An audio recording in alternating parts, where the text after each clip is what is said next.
Yeah. You know, I want that jab pumping a little more. Exactly. Okay, here's my piece. Come on, let's go. Dirrell comes from Flint in Michigan, the home of Chris Bird,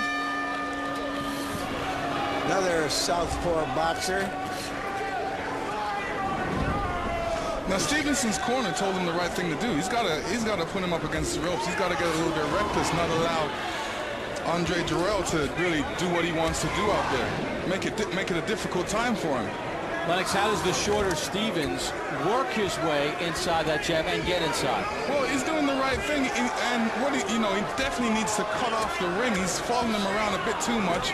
He needs to set traps for him, put him in that corner, and then explode on him. In the early parts of fights, the boxer generally has the advantage, and it's up to the shorter, stronger fighter to wear him down so that he can get him late in the fight if he can't get him early. But right now, Stevens is not doing enough to wear Dirrell down. Not even, he needs to do things to keep him busy, keeps him active so he makes some mistakes so he can take advantage of that. At this pace, Dirrell could probably go 40 rounds. Don't hit. I got it. Curtis hasn't quite figured out what to do yet. And, the first thing he can do is not going for the head, go for the body, hit him to the body. We just seen the Miguel Cotto fight, and you asked me, can he hang with the other boxers out there? He can definitely hang, depending on what he can do. Like I said, styles make fights. Curtis needs to put him against the ropes, try and set some traps, like I said, and he's being a bit flat-footed now. He needs to pick up the pace. What about the work rate from Dirrell? Would you like to see a little more out of him too? I would love to see a little bit more out of him. He's not doing enough either.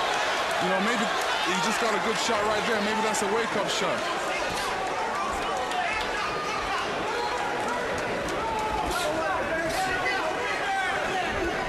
Dirrell trying to shoot his left hand, and Stevens just chasing. When Dirrell moves around like that, he needs to come back with a combination and be first.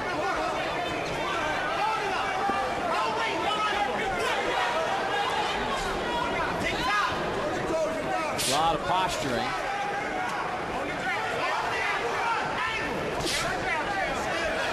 Stevens chasing. Dirrell just kind of moving around. Dirrell rips a couple left hands. Stevens blocked most of it.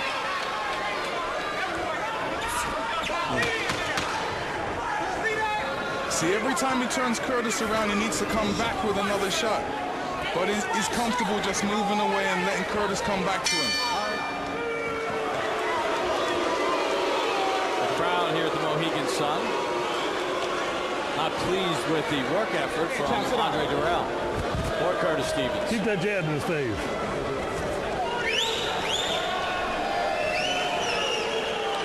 This is the younger brother of Andre Dirrell, 23-year-old Anthony Dirrell, who is considered the better professional prospect, a puncher, but right now has been going through a series of chemotherapy treatments for lymphoma in his chest. He's had 6 treatments over the last couple of months and is due for 6 more.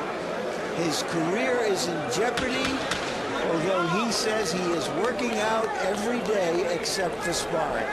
Larry, when we talked with him yesterday, he seemed very upbeat about his situation and very determined. Maybe it sounds worse than it is, but it sounds pretty bad to me when you're getting 12 chemotherapy treatments. But youth and optimism, maybe he can overcome it. Anthony ringside watching brother Andre. Andre 13 months older than Anthony. As we begin the 3rd round. Again, Dirrell switches to the conventional stance, works his jab. Not a lot of connects here. You know, Bob, boxing we hear all the time is hit and don't be hit. Unfortunately, with fighters like Dirrell, it's don't get hit and hit.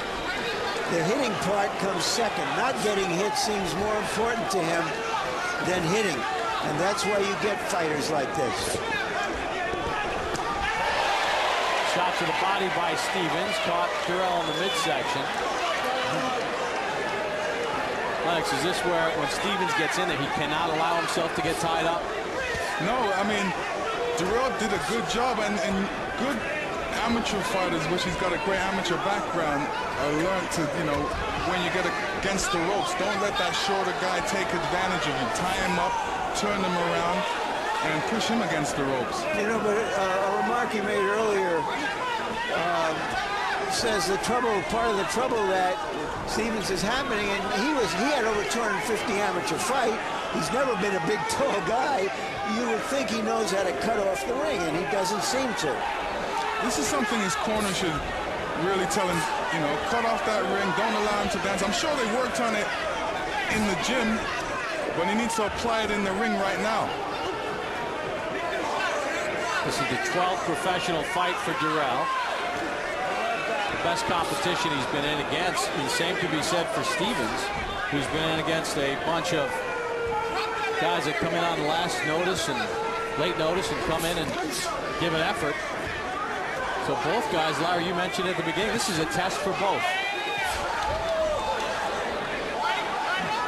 See, and there you see a wild left hand by Curtis Stevens, and he needs to throw a lot more punches than that.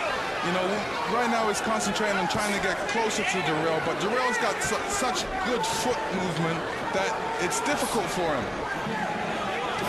And Dirrell's keeping him at the end of his punches, so it's hard for Curtis to get in. But he needs to throw a lot more punches and become a lot more wilder.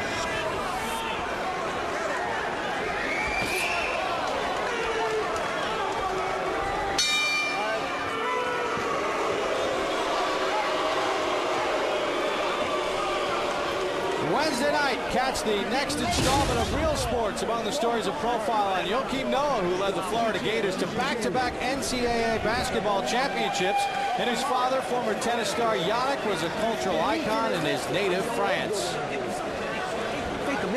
Sports of the 20th century returns July 11th with Brooklyn Dodgers, the Ghosts of Flatbush. This 2-hour film chronicles how this franchise became the symbol of hope for a proud melting pot of American culture when Jackie Robinson broke the color barrier in 1947, and what impact the team's move to Los Angeles had on its beloved fans. He gone in 8. Sweet time. All right. Okay. All right, guys. Water good down there? Got to get that up. Get that up. Okay, move that. Curtis Stevens and Andre Dirrell through 3 of this scheduled 10-round showdown. Let's get the scorecard of our unofficial ringside scorer, Harold Letterman. Okay, Bob. 2 rounds to 1, 29-28, Andre Dirrell. Bob, I gave him rounds 1 and 3 because I thought he outboxed Curtis Stevens. You know, I always talk about scoring. I always talk about effective aggressiveness being a big part of scoring. Curtis Stevens is the aggressor. No doubt about it, but he's not effective. He comes in, he doesn't punch. Dirrell, on the other hand, you know, not my favorite kind of style, the guy running away, but at least he lands the right jab and a couple of nice straight lefts, enough to win rounds 1 and 3, 2-1, Dirrell. And Curtis Stevens should be definitely trying to get him to the body, punch where he can hit, punch him on his arms, but get in there. He's allowing Andre to do what he wants.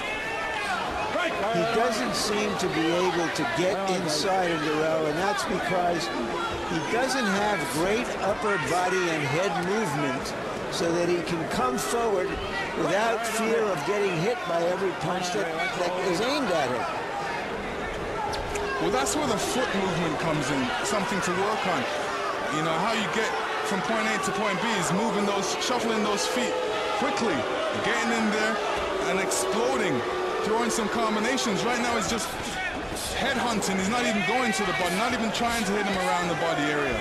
Dirrell, I think, up to this point has learned more about how to deal with Stevens than Stevens has learned how to deal with him. Well, what he does, he comes in and out of range.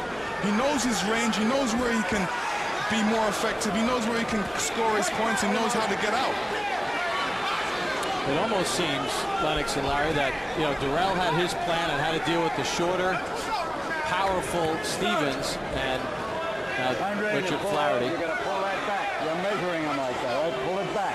Cautioning Dirrell for measuring, whereas Stevens knew he was fighting the taller Dirrell. They know each other from the amateur games, but there seems to be no game plan crafted as to how to offset Dirrell's natural physical advantages. Curtis is a very focused individual, and right now, like I said, he's focused too much on trying to take him out when he needs to work. This is what I'm talking about. He needs to get wild. This is what he needs to do. Give Andre Dirrell something to be concerned about. As you can see, he's moving a lot quicker now because he doesn't like that type of pressure.